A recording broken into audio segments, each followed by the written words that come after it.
உங்கள் favourite TV ஷோக்களை இனி miss பண்ண தேவையில்லை. ZEE5 இல் முற்றிலும் இலவசமாக காணுங்கள். இங்கேயும் எப்பொழுதும். என்னாச்சு ஆதிரா? நைட்டு என் கனவுல அம்மா வந்தாங்கம்மா. வந்து தனியா நீயே குடவுன்ல கஷ்டப்படுற, நம்ம வாழ்ந்த வீட்டுக்கு வான்னு சொல்லி உன் கஷ்டத்தெல்லாம் தீர்த்து வைக்கிறேன்னு சொன்னாங்கம்மா. அப்படியா? ஆனா அது எனக்கு கனவு மாதிரி தெரியலம்மா, நிஜமாவே நடந்த மாதிரி இருக்கு. அம்மா, அவங்க சொன்னா அது ஒரு வேளை கரெக்டா இருக்கும்ல? ஆதிரா, இந்த வீட்ல நீ எந்த நேரமும் நிறைய பேரோட இருந்தவ. இப்போ தனியா இருக்க, அதனாலதான் உனக்கு இந்த மாதிரிலாம் கனவு வருது. நைட்டு திருநீர் வச்சுட்டு படு, எல்லாம் சரியாயிடும். இல்லம்மா, அவங்க என் பிரச்சனை தெரிஞ்சுக்கிட்டு பேசின மாதிரியே இருந்துச்சு. அதுக்கு தீர்வு அந்த வீட்ல தான் இருக்கு. நீ வான்னு நம்பிக்கையோட கூப்பிடுறாங்கம்மா. அதாம்மா, அந்த வீட்ல போய் தங்கலான்னு நான் நினைக்கிறேன். என்ன சொல்ற ஆதிரா, அங்கேயா?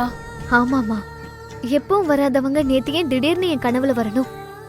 எனக்கே நம்பிக்கை கொடுக்கணும், வாணி ஏன் என்ன கூப்பிடணும்? இது எல்லாத்துக்கும் ஏதோ ஒரு தொடர்பு இருக்கும்னு எனக்கு தோணுதுமா. அம்மா சொன்ன மாதிரி நான் அங்கேயே போய் தங்கி பார்க்கட்டுமா? ஆதிரா, நான் சொன்னா கேளு.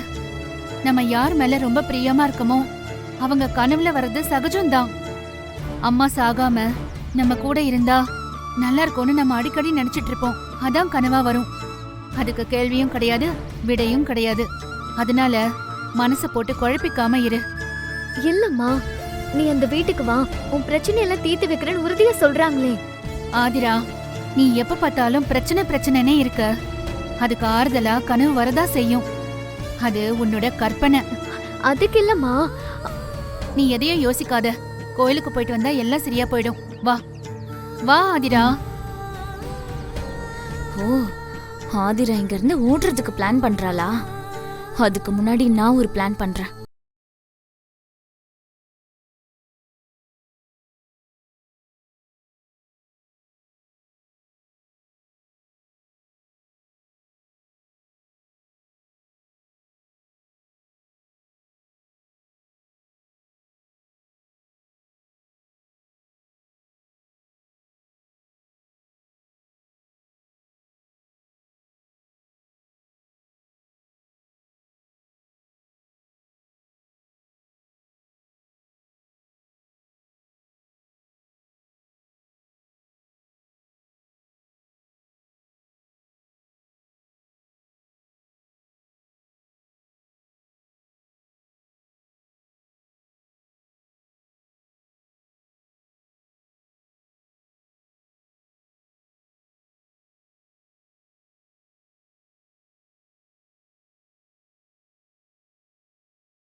ZEE5 ஆப்பை டவுன்லோட் செய்து அனைத்து எபிசோடுகளையும் இலவசமாக பாருங்க.